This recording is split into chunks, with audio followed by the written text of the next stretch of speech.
पंडित जी का एक बेटा था, वो रोज स्कूल जाता था।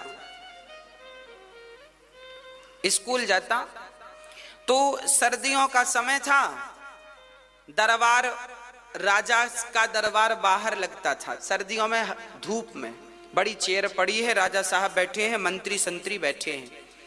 पंडित जी का बेटा वहीं से निकलता, रास्ता वही था, तो राजा रोज बुलाते, बेटा यहाँ आओ।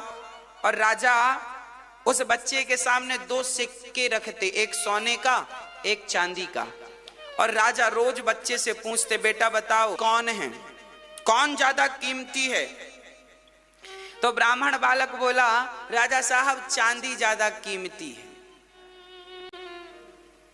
राजा बड़े हंसे, वहां जितने बैठे सब, वाह कितना मूर्ख है ये, बताओ चांदी को महंगा कह रहा। तो राजा ने उसे चांदी पकड़ा दी, ले चांदी का सिक्का, तू सस्ता कह रहा, ले जा। वो बालक रोज जाता और रोज उसे एक सिक्का मिलने लगा।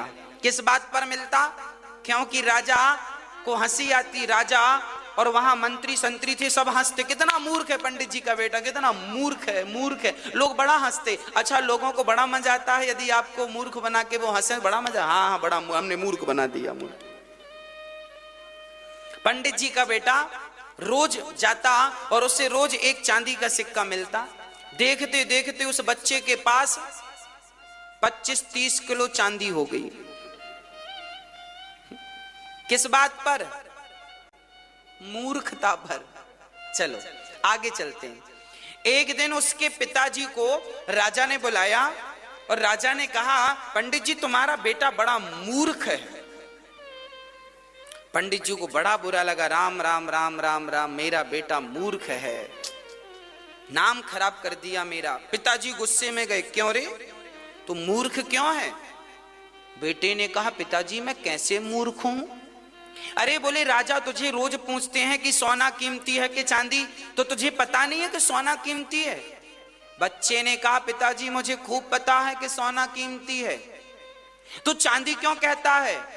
बेटे ने कहा, पिताजी चलो। अपने कमरे में ले गया तो 20-25 किलो चांदी दिखाई। बोले, पिताजी यदि मैं राजा को कह दूंगा कि सोना कीमती है तो ना सोना ही मिलेगा, चांदी ही मिलेगी। इसलिए मैं मूर्ख बना हूं, तो कम से कम वो हंसते हैं और मुझे चांदी मिल जाती है। तो अब बताओ मैं मूर्ख हूं कि वो मूर्ख हैं? कौन मूर्ख है? इसलिए मूर्ख बनने के भी बड़े फायदे हैं। ज्यादा होशियार नहीं बना करो, हर जगह होशियारी नहीं चलती। भगवान भी अर्जुन को पकड़ते हैं, मैदान छोड़ के मत जा, चल युद्ध कर, और खुद का नंबर आया जरासंध से लड़ने का तो भाग गए। हाँ, भगवान को पता है मूर्ख बनने के भी फायदे हैं। भाग जा राम जी, भाग जाओ, भाग जाने में भी फायदे हैं। यही समझदारी है। हर जगह थोड़ी जीता जाता है, हर जगह थोड़ी विद्युत्ता काम आती है। कई बार तो अपने राम को मूर्ख बनना पड़ता है।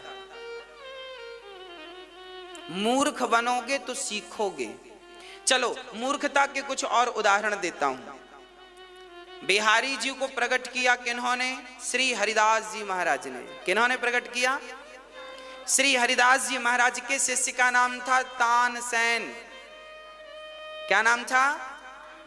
तानसेन। एक बार तानसेन को एक राग गुरु जी से सुननी थी। उनको एक राग, दीप राग, जिस राग को गाने से दिया जल जाते, दीपक, वो दीप राग आज अपने गुरु जी से तानसेन सुनना चाहते थे। पर तानसेन ये थोड़ी कह सकते हैं गुरु जी दीप राग सुनाओ।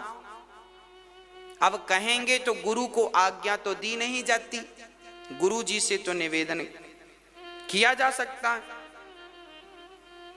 तो तानसेन ने आज मूर्खता का परिचय दिया। क्या परिचय दिया?